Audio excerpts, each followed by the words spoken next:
슈마 아도나이 베야푸츠 오예베카 베야누스 메사네카 미파네카. 여호와여 일어나사 주의 대적들을 흩으시고 주를 미워하는 자가 주 앞에서 도망하게 하소서. 샬롬 생각하는 성경 홀리아미입니다. 오늘의 말씀은 쉬우면서도 어려운 말씀입니다. 오늘의 말씀을 대충 읽으면 그냥 모세가 구스의 이방 여인을 아내로 삼았고 그것을 비난한 미리암은 하나님의 사람이 모세를 비난했다는 이유로 나병에 걸렸다는 내용으로 이해하게 됩니다. 그래서 많은 교회에서는 이 내용을 인용하여 교회 목사님들에게 인간적인 흠이 있더라도 성도들은 그런 부분에 대해 험담해서는 안 된다고 가르치고 있습니다. 오늘의 내용을 통해 목사님의 권위를 높이는 데 사용을 하죠. 그렇다면 과연 오늘의 내용이 모세를 높여주는 내용일까요? 우리들은 이번 주 주제어가 베할로트카라는 것을 잊으면 안 됩니다. 베할로트카는 결국 사명에 대한 내용인데 우리들이 하나님의 사명을 감당하기 위해서는 사명에 걸맞는 삶의 태도를 가져야 합니다. 이러한 사명의 관점으로 오늘의 말씀을 이해해 보도록 하겠습니다. 1절을 보면 모세가 구스 여자를 취했다고 기록되어 있습니다. 원래 모세의 아내는 미디안 사람 십보라가 아니었나요? 이미 십보라라는 아내가 있는데 또 새로운 구스 여자를 아내로 삼았을까요? 물론 현실적으로는 충분히 가능한 이야기입니다. 당시 중동 사회는 일부 일처제가 아니었습니다. 그래서 아브람도 사라와 함께 하가를 취하였고 야곱도 레아와 라헬과 두 여종을 함께 취하였습니다. 그렇기 때문에 모세가 십보라를 놔두고 새롭게 구스 여자를 취했다고 하더라도 결코 비난받을 부분이 아니었습니다. 그런데 유대인들은 미디안 사람 십보라가 원래 구스 출신의 피부가 검은 여자여서 십보라와 구스 여자가 동일한 인물이라고 해석하기도 합니다. 물론 우리들은 성경의 기록만 의지하기 때문에 명확하게 기록되지 않은 부분에 대해서는 무엇이 맞는지 정확하게 알 수 없습니다. 그래서 이렇게 해석할 수도 있고 저렇게 해석할 수도 있습니다. 참고로 저는 구스 여자와 십보라가 다른 사람이라고 생각하고 있습니다. 출애굽기 18장 2절의 내용을 보면 십보라는 이스라엘 백성들이 출애굽할 동안 모세 곁에 있지 않고 자신의 아버지 이드로와 함께 있었습니다. 그리고 출애굽한 이후에 이드로와 함께 이스라엘에 합류했죠. 그리고 나서 이드로는 27절에서 다시 자기의 땅으로 돌아갔습니다. 과연 십보라는 모세의 곁에 남아 있었을까요? 아니면 다시 아버지를 따라 자기 땅으로 돌아갔을까요? 저는 개인적으로 아버지를 따라 다시 돌아갔을 것이라고 추측합니다. 왜냐하면 십보라는 모세의 사명에 동참하지 않았거든요. 십보라가 진짜 사명을 감당할 준비가 되어 있는 아내였다면 출애굽할 때부터 모세 곁에 붙어 있었을 것입니다. 사명을 감당한 준비가 되어 있지 않았기 때문에 출애굽 18장 이후에 십보라의 이름이 기록되지 않았습니다. 만약 구스 여자가 십보라와 동일한 인물이었다면 성경은 분명히 구스 여자가 아니라 구스 출신의 십보라라고 기록했을 것입니다. 십보라라는 이름이 더 이상 기록되지 않았다는 것은 사명을 회피하여 아버지를 따라 되돌아갔을 가능성도 충분하다고 저는 생각합니다. 물론 이러한 부분은 성경의 기록이 아닌 저의 개인적인 생각이라는 것만 알아주세요. 그래서 여러분들이 어떻게 이해하시든 제가 비판하지 않을 거예요. 그런데 이 부분을 미리암과 아론은 비판하고 비방했습니다. 과연 모세가 비판받을 행동을 했을까요? 한 번쯤 생각해 보세요.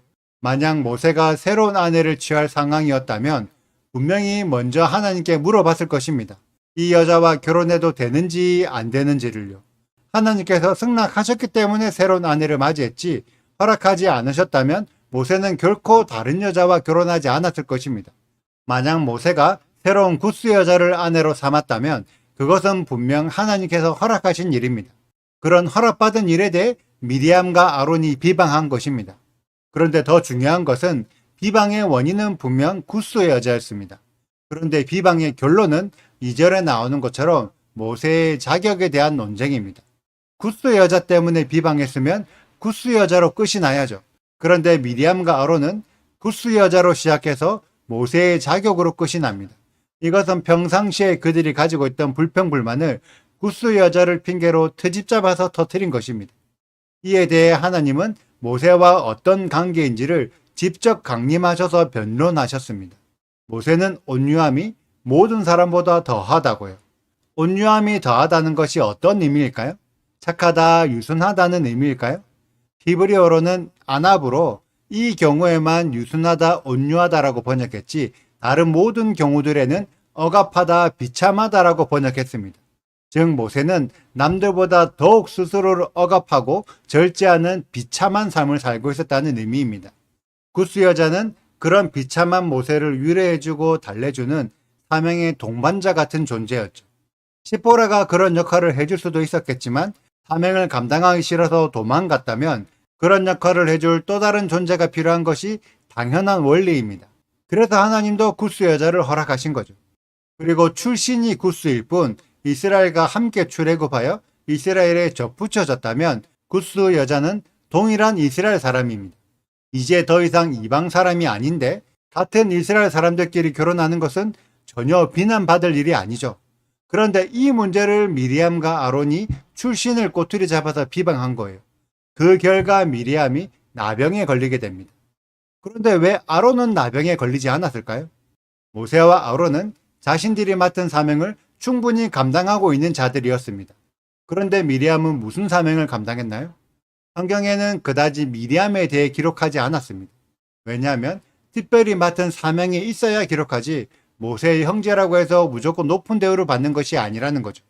모세와 아론은 충분히 사명을 감당하고 있었는데 사명을 감당하지도 않는 자가 그들을 비난할 자격이 있을까요? 미리암이 충분히 사명을 감당하고 있었다면 동등한 입장에서 조언할 수도 있었습니다. 만약 그랬다면 하나님께서도 미리암을 나병에 걸리게 하지 않으셨을 것입니다. 만약 아론이 나병에 걸리게 되면 이스라엘 전체의 제사가 일시 정지됩니다. 아론이었기 때문에 제사 드릴 사람이 없는 거죠. 그런데 미리암이 나병에 걸려도 이스라엘 사회는 전혀 문제없이 잘 돌아갑니다. 이것이 베하알로트가에 숨겨진 메시지입니다. 여러분들은 하나님의 사명을 얼마나 감당하고 있나요? 대다수의 신앙인들은 전도하고 선교하는 것이 하나님의 사명이라고 생각합니다. 물론 전도와 선교에 특화된 사명자들도 분명히 있습니다. 그렇지만 모든 자들이 전도와 선교의 사명을 받았을까요?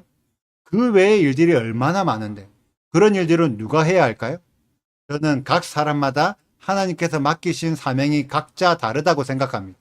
내가 무슨 사명을 받았는지 알지 못하기 때문에 남들이 다 하는 전도와 선교를 따라하는 것뿐이죠.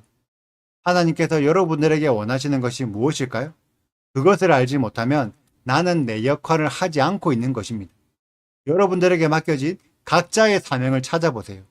자신의 사명을 알고 있는 아론은 모세를 비방한 이후에도 성막에 들어가서 자신이 맡은 임무를 수행할 수 있었습니다. 그런데 자신의 사명을 알지 못하는 미리암은 맡은 임무가 없기 때문에 진영 밖에 7일 동안 쫓겨나 있었습니다. 미리암이 해야 할 다른 일들이 있었다면 나병 말고 다른 징계를 받았겠죠. 나병은 맷조라의 징계로 하나님의 질서를 무너뜨렸기 때문에 받는 형벌입니다. 질서를 무너뜨리는 자이기 때문에 진영 안에 머물 수 없는 거죠. 오늘의 말씀을 통해 하나님의 의도를 이해하고 자신만의 사명을 발견하여 하나님의 질서를 든든하게 세우는 홀리아미 가족들이 되시기를 축복합니다. 오늘의 영상은 여기까지입니다. 오늘의 말씀 읽으시고 질문이 있으시다면 언제든지 댓글로 남겨주세요. 오늘도 감사합니다. 샬롬! 바람이 여호와에게서 나와 바다에서부터 메추라기를 몰아 진영 곁 이쪽 저쪽 곧 진영 사방으로 각기 하루길 되는지면 위 2규빗쯤에 내리게 한지라. 백성이 일어나 그날 종일 종야와 그 이튿날 종일토록 메추라기를 모으니 적게 모은 자도 10호멜이라. 그들이 자기들을 위하여 진영 사면에 펴두었더라. 고기가 아직 이 사이에 있어 씹히기 전에 여호와께서 백성에게 대하여 진노하사 심히 큰 재앙으로 찌셨으므로 그 곧 이름을 기브롯 핫다와라 불렀으니 육심을 낸 백성을 거기 장사함이었더라. 백성이 기브롯 핫다와에서 행진하여 하세롯에 이르러 거기 거하니라. 모세가 구스 여자를 취하였더니 그 구스 여자를 취하였으므로 미리암과 아론이 모세를 비방하니라. 그들이 이르되 여호와께서 모세와만 말씀하셨느냐 우리와도 말씀하지 아니하셨느냐 하매 여호와께서 이 말을 들으셨더라. 이 사람 모세는 온유함이 지면의 모든 사람보다 더하더라. 여호와께서 갑자기 모세와 아론과 미리암에게 이르시되 너희 세 사람은 회막으로 나아오라 하시니 그 세 사람이 나아가매 여호와께서 구름 기둥 가운데로부터 강림하사 장막문에 서시고 아론과 미리암을 부르시는지라. 그 두 사람이 나아가매 이르시되 내 말을 들으라. 너희 중에 선지자가 있으면 나 여호와가 환상으로 나를 그에게 알리기도 하고 꿈으로 그와 말하기도 하거니와 내 종 모세와는 그렇지 아니하니 그는 내 온 집에 충성함이라. 그와는 내가 대면하여 명백히 말하고 은밀한 말로 하지 아니하며 그는 또 여호와의 형상을 보거늘 너희가 어찌하여 내 종 모세 비방하기를 두려워하지 아니하느냐. 여호와께서 그들을 향하여 진노하시고 떠나시매 구름이 장막 위에서 떠나갔고 미리암은 나병에 걸려 눈과 같더라. 아론이 미리암을 본즉 나병에 걸렸는지라. 아론이 이에 모세에게 이르되 슬프도다. 내 주여 우리가 어리석은 일을 하여 죄를 지었으나 청하건대 그 벌을 우리에게 돌리지 마소서. 그가 살이 반이나 썩어 모태로부터 죽어서 나온 자 같이 되지 않게 하소서. 모세가 여호와께 부르짖어 이르되 하나님이여 원하건대 그를 고쳐 주옵소서. 여호와께서 모세에게 이르시되 그의 아버지가 그의 얼굴에 침을 뱉었을지라도 그가 이랫동안 부끄러워하지 않겠느냐. 그런즉 그를 진영 밖에 이랫동안 가두고 그 후에 들어오게 할지니라 하시니 이에 미리암이 진영 밖에 이랫동안 갇혀 있었고 백성은 그를 다시 들어오게 하기까지 행진하지 아니하다가 그 후에 백성이 하세롯을 떠나 바란 광야에 진을 치니라. 구독과 좋아요를 눌러주세요. 그리고 알림 설정도 해주시고요. 그리고 하트도 꼭 눌러주세요. 슈바 아도나이 리베보트 할레페 이스라엘 여호와여 이스라엘 천만인에게로 돌아오소서.